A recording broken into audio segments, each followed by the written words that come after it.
Izin Pak Ustadz bertanya terkait dengan Habib Umar yang kemarin datang ke Jakarta. Itu videonya nampaknya dipotong di media, jadi imam. Itu bacaannya kalau di media itu memang komentarnya tajudnya tidak jelas. Lalu disandingkan dengan Imam Salafi yang bacanya fasih. Lalu di situ dibuat judulnya masa seorang ulama yang diidolakan bacaannya seperti ini. Nah, ini apa komentar dari Kiai terhadap media yang seperti ini?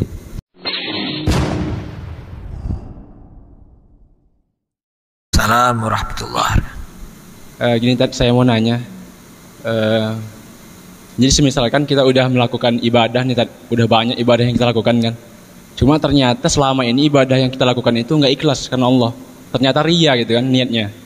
Nah itu ketika kita udah taubat nih gitu kan, terus menyadari semua itu salah gitu, akan ibadah-ibadah yang kita sebelumnya itu memang niatnya itu karena ria gitu kan.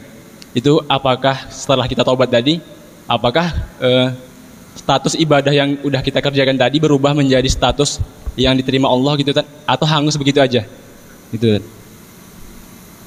Syukran Tad. Bisa saja ya, kalau ada orang beribadah, dia mungkin karena kebodohannya, karena apa, ternyata tidak ikhlas. Setelah dia tahu lalu bertaubat kepada Allah, bisa saja nanti dia dikasih pahala oleh Allah, bisa saja. Tapi gak pasti itu. Tapi yang jelas kalau sudah bertaubat, dosanya diampuni oleh Allah, diampuni dosanya. At-taibu minadz dzambi kaman la dzamba lahu.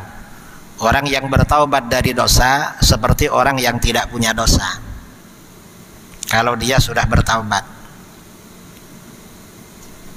Ada lagi,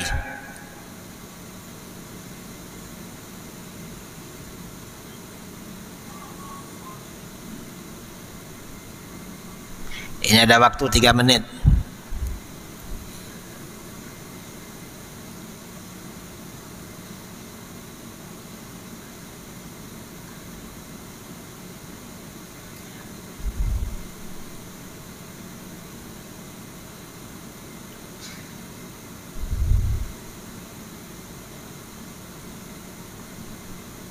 Jadi karena beratnya menjaga ikhlas, sampai-sampai di kalangan ulama sufi itu ada kelompok malamatiyah. Jadi kelompok ini orang-orang yang tidak menampakkan amal soleh karena takut diketahui orang, tapi rajin beribadah. Sampai ada seperti itu dulu. Kalau orang-orang dulu itu ibaratnya punya emas permata, tapi luarnya dilapisi yang kotor biar gak kelihatan. Benar-benar disembunyikan kalau orang dulu. Dan jangan dibalik, sebenarnya isinya kotoran tapi kemasannya bagus.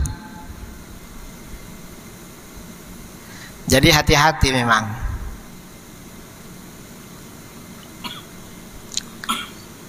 Ada lagi?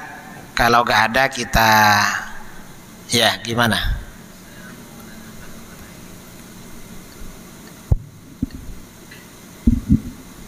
Takdir baik dan takdir buruk ini Pak Ustaz.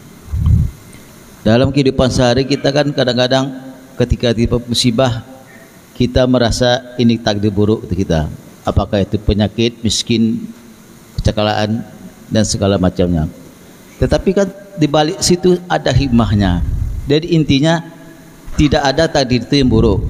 Tapi di satu sisi kita harus percaya dengan takdir baik dan takdir buruk. Mohon penjelasannya Pak Ustaz. Jadi memang ya, apapun yang terjadi pada kita, menurut akidah umat Islam, akidah kita, kaya, miskin, sehat, sakit, senang, susah, semuanya adalah takdir Allah. Maksudnya takdir Allah itu memang rencana Allah dan ketentuan Allah. Lalu kalau kita misalnya menerima kita ini menerima musibah, sakit apa, maka bagaimana? Ini tuntutan agama kita ini bersabar kepada Allah. Berarti kita disuruh bersabar dan kembali kepada Allah. Kalau misalnya kita ditimpa kesulitan ekonomi atau musibah atau apa, kita dituntut bersabar, kembali kepada Allah seraya mengingat dosa-dosa kita. Mungkin ini penghapus dosa-dosa saya. Saya pantesan, saya banyak dosanya dari kemarin-kemarin. Bisa seperti itu. Tapi kalau yang terjadi ini baik-baik, dapat rizki, pendapatannya meningkat, ya, kemudian pokoknya berhasil, maka tuntutan agama pada kita, kewajiban agama pada kita bersyukur. Alhamdulillah, ini semata-mata anugerah dari Allah, semata-mata anugerah. Dan ini dalam semua takdir yang Allah jalankan pada kita, itu biasanya memang yang terbaik pada kita. Yang terbaik seperti itu. Jadi kadang-kadang kita ini tidak kaya, tidak begini. Ini tetangga kerja seperti saya, kok lebih banyak uangnya dari saya. Oh, berarti saya ini dikasih sesuatu yang beda dengan dia. Mungkin ini yang terbaik bagi saya. Kadang-kadang seperti itu bagi seorang mukmin. Orang mukmin itu biasanya selalu berpikiran positif pada Allah. Oh, ini yang terbaik. Sudahlah, ini yang terbaik buat saya. Syukuri aja. Karena kadang-kadang ya kita ini melihat, wah itu banyak uangnya, banyak asetnya. Saya agak banyak. Tapi kadang-kadang dia sholatnya telat-telat karena ngurus dunianya. Kamu beruntung nggak punya seperti itu. Sholatnya bisa di masjid, bisa tidak telat-telat itu. Kadang seperti itu. Dan memang semuanya takdir dari Allah. Yang jelas kalau takdir dari Allah seperti itu. Kalau kita ini beribadah kepada Allah, kita sholat subuh di masjid, mungkin sholat isyraq, sholat duha habis itu, mungkin tadi malam sholat tahajud, itu takdir dari Allah. Kalau yang kita terima seperti itu, maka bagaimana? Ru'yatul minnati minallah. Kita ini harus melihat, harus meyakini bahwa ini semata-mata anugerah dari Allah. Bukan karena kita ini hebat. Saya ini puasa berarti hebat. Salah itu. Kita ini berpuasa berarti Allah memberikan anugerah ibadah pada kita. Sama dengan ketika kita bersedekah. Ini bukan karena kita hebat, bukan. Mengapa? Allah memberikan rizkinya orang lain melalui kita. Anugerah pula dari Allah. Jadi apapun yang terjadi pada kita, itu semuanya semata-mata dari Allah. Ya macam-macam memang. Kalau kita berbuat dosa, dosa itu dari Allah juga sebenarnya. Maka bagaimana? Kita harus memohon ampunan kepada Allah. Karena yang terjadi kepada seorang hamba ada kalanya berupa ketaatan, amal ibadah.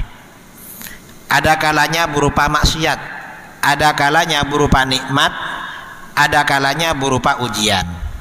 Kalau yang terjadi itu berupa ketaatan kepada Allah, amal ibadah, tiba-tiba kita ini kok senang beribadah, senang datang kajian, senang ngaji, maka kewajiban kita ru'yatul minnah. Harus tahu, harus yakin ini anugerah dari Allah. Kalau bukan anugerah dari Allah gak bisa ke sini. Mengapa? Tetangga saya lebih sehat dari saya gak bisa ke masjid. Karena gak dapat anugerah dari Allah. Kalau yang terjadi pada kita kemaksiatan, maka bagaimana? Harus istighfar. Dan orang itu boleh, alasan takdir itu boleh karena maksiat. Tapi harus istighfar. Tapi kalau dibuat bangga-bangga gak boleh. Kalau sebelum melakukan maksiat gak boleh. Misalnya bagaimana? Kamu kok maksiat? Ya takdir dari Allah. Kalau bangga gak boleh itu. Ya memang takdir, tapi kita harus merendahkan diri pada Allah.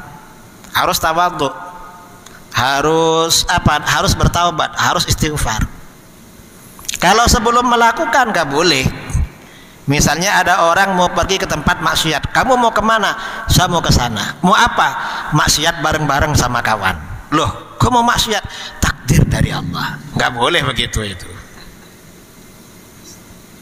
Tapi memang takdir, orang maksiat memang takdir. Maka bagaimana? Berarti kita harus bertaubat, memohon ampunan pada Allah. Kalau yang terjadi pada kita ini kenikmatan, ya bersyukur, alhamdulillah, ini semata-mata nikmat dari Allah. Kalau yang terjadi ujian, ya berarti bersabar memang.